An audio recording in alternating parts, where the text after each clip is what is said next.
démonstration sur les formulaires dans Google Drive. Pour créer un formulaire, on va se rendre dans Google Drive, vous entrez votre identifiant et votre mot de passe, et ensuite, dans la section « Mon disque » ici, on va aller chercher le bouton « Nouveau » ou le bouton « Créer », dépendamment si vous êtes sur un PC ou un Mac. Alors, on peut demander plus ici.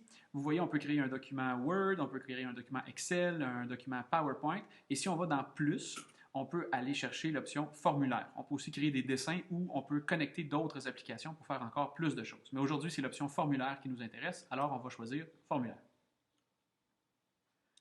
La première fois, on va vous montrer cet écran-là. En gros, ça vous dit que le formulaire, on va le créer, ensuite, on va le partager avec des gens et finalement, on va recevoir les résultats dans une feuille de calcul, donc finalement dans un document Excel, dans Google Drive également. On va pouvoir traiter les données.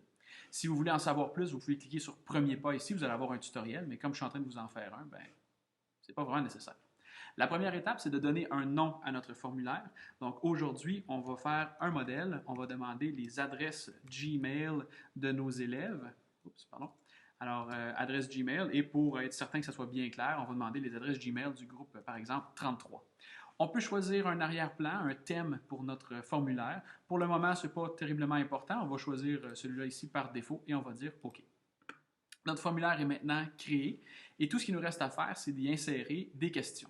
Alors, la première question ici, en fait, vous voyez, il y a le titre de notre formulaire qui est adresse Gmail groupe 33. Et la première question, on va leur poser la question ici. Quel est votre nom de famille? Et on pourrait ajouter un texte d'aide ici pour aider l'élève à répondre.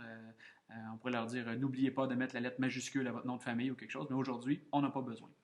Quel type de question? Par défaut, c'est choix multiple, mais on sait que le nom de famille, ça ne sera pas un choix multiple, ça va être en fait une réponse courte, donc ça va être du texte. Ce ne sera pas un long paragraphe, mais une réponse courte. Alors, on va choisir « Texte ». Et bien entendu, on veut absolument que cette réponse-là, cette question, elle est obligatoire. On en a absolument besoin pour terminer notre formulaire et pour savoir c'est quoi les adresses courriels de nos élèves. Alors, on clique « Terminer ». On a notre première question qui est faite. Si on a besoin, on peut toujours venir la modifier ou on peut même la copier ailleurs ou tout simplement l'effacer si on ne l'aime pas.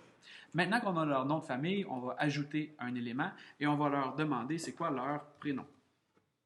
Une fois qu'on a le prénom, c'est encore une fois une réponse texte, encore une fois une question obligatoire et on clique sur « Terminer ». Alors, on a maintenant nom de famille et le prénom. On ajoute encore une fois un autre champ de questions et cette fois-ci, on va leur demander leur adresse Gmail. Oups. Gmail. Une question texte et la réponse, bien entendu, obligatoire parce que si on n'a pas ça, on n'aura pas leur adresse. Alors, notre formulaire, pour le moment, est complet. Le nom de famille, le prénom, l'adresse. Si vous le désirez, vous pouvez ajouter des éléments supplémentaires et leur demander c'est quoi ton groupe? Alors, encore une fois, réponse texte, une question ici qui n'est pas obligatoire. Et on pourrait en profiter pour leur poser des questions sur leur été, à savoir qu'est-ce que tu as fait cet été? On pourrait leur demander quel gadget électronique as-tu à la maison? Et on pourrait y aller avec des choix multiples ou des cases à cocher. Donc, peut-être que l'élève va vous répondre « J'ai un PC, j'ai un Mac, j'ai un iPad, j'ai un téléphone Android. » Donc, on peut lui donner des choix comme ça. Donc, on peut y avoir texte court, texte long, des choix multiples, des cases à cocher. Et on peut, à chaque question, dire « Je veux que ce soit une question obligatoire ». On peut changer l'ordre des questions tout simplement en cliquant et en glissant. Ça va nous dire à quel endroit la question va se retrouver dans notre formulaire. Et lorsque c'est des choix multiples, vous aurez même l'option de mélanger les choix multiples pour chacun des élèves, ce qui va les empêcher de copier durant une évaluation ou un examen dans votre groupe. Quand vous avez toutes les questions auxquelles vous voulez que les élèves répondent, tout simplement, on va cliquer pour dire que le formulaire est terminé et qu'on veut envoyer le formulaire. Ici, vous voyez qu'il y a un petit, c'est la page de confirmation, là, ça dit « Votre réponse a été enregistrée ». L'élève verra ce message-là apparaître quand il va avoir dit « Envoyer la réponse ». Donc, pour aujourd'hui, on laisse ça comme ça, on dit « Envoyer le formulaire ». Et ce qu'il faut envoyer à nos élèves, c'est le lien de partage ici. Donc, on copie cette adresse-là. Et c'est cette adresse-là qu'il faut donner aux élèves. Vous aurez deux choix, l'envoyer par courriel. On peut entrer la liste de diffusion ici en bas. Mais pour la première journée, comme on n'aura pas de liste de courriel, il va falloir l'envoyer par code QR. Et ça va être le prochain vidéo. On va vous montrer comment générer le code QR pour partager cette adresse-là directement en classe sans envoyer de courriel. Maintenant, quand on clique Envoyer, ça vous demande de choisir une destination pour la réponse. Donc, les élèves, quand ils vont répondre, leurs réponses vont être entreposées, stockées dans un document qui va être une nouvelle feuille de calcul qui va s'appeler adresse Gmail groupe 33, entre parenthèses, réponse. Et on va dire Créer. Ce que ça vient de faire, c'est qu'on a notre formulaire qui est un document et on a dans notre Google Drive un fichier juste à côté qui porte le même nom et qui va être adresse Gmail groupe 33 avec les réponses. De notre formulaire ici, on a 3 options qui sont essentielles. La première option ici, ça dit accepter les réponses. Ça veut dire est-ce que notre formulaire est actif ou passif, est-ce qu'il est ouvert ou fermé, est-ce que les élèves peuvent répondre ou pas. Si vous aviez un examen, par exemple, on commence par dire on accepte les réponses, puis quand le temps est écoulé, quand la limite est écoulée, on clique ici et ça dit ce formulaire a été désactivé, les élèves ne pourront plus répondre à votre formulaire.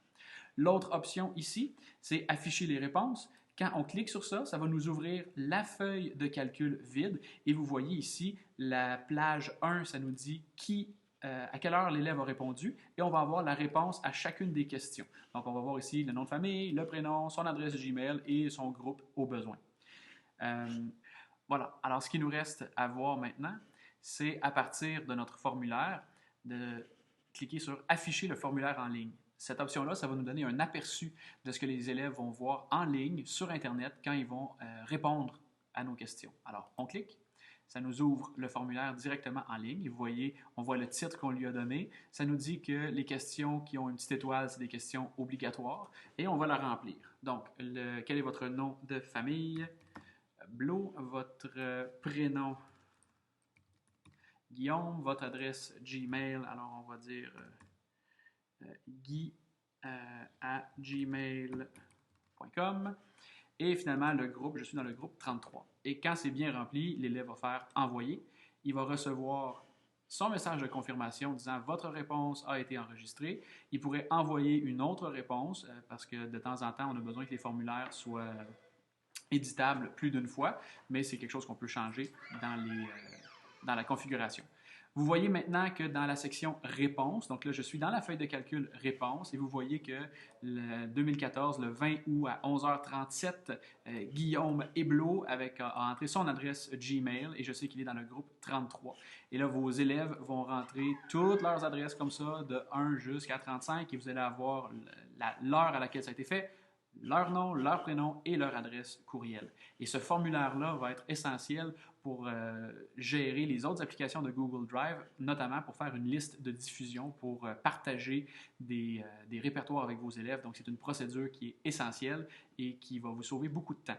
Il y a également une façon, pour une autre vidéo également, de corriger automatiquement les réponses en utilisant les modules complémentaires, mais ça, on va s'en reparler bientôt. Donc, c'est très utile pour faire des quiz. Alors, pour ça, bonne journée!